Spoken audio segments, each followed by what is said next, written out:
Kumari, ang ganda naman ng pwesto. Ang ganda mo ng pwesto ngayon, kumari. Pwede. Ang ganda naman ng... Magkano hinmarihin niya? Anya ba yata ay mamahalin? Murang-mura lamang ito. Ito yung 160 lang kalahati. Ibig sabihin 300 ang kilo. 320. O, 200 na rin sa iyo. 209. Tama na yung 200. Tawad na ninigit. Ikaw naman yata yung senior na. Ay, anong mahal po ng tinda ng aking kumarihin? Bakit po rin nagkaga? Pansigang at Oo, pansigang yan. O yan, anong mahal niyan talaga, Mari. Diyos ko, ina ng awang mahabag, ina ng langit. Ay, ito mga hotdog mo ay. Yan ba'y kasi laki nung kay parihin? Oo, may chicken pa. O guys, pwede po kayong mangutang dito.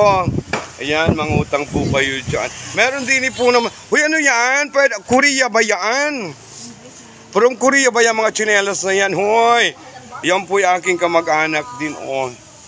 Yan ang gaganda po ng kanya mga paninda. Dito lang po yan sa palengke ng Torrijos. Ayan.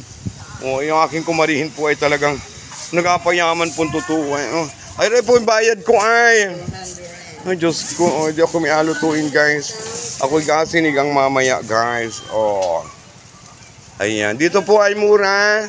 At kakautang pa po kayo. Papahingi 300 daw. Ayan. 300. Parihin sabi ni Kumari, yung hotdog mo daw ay kasi lakilaan ng iyo. Kakaluka naman yan. Oh, yan ang mahal po ng tindahan ni Kumari. Diyos ko. Oh, yan lang po mga day. Mga inday, bye-bye.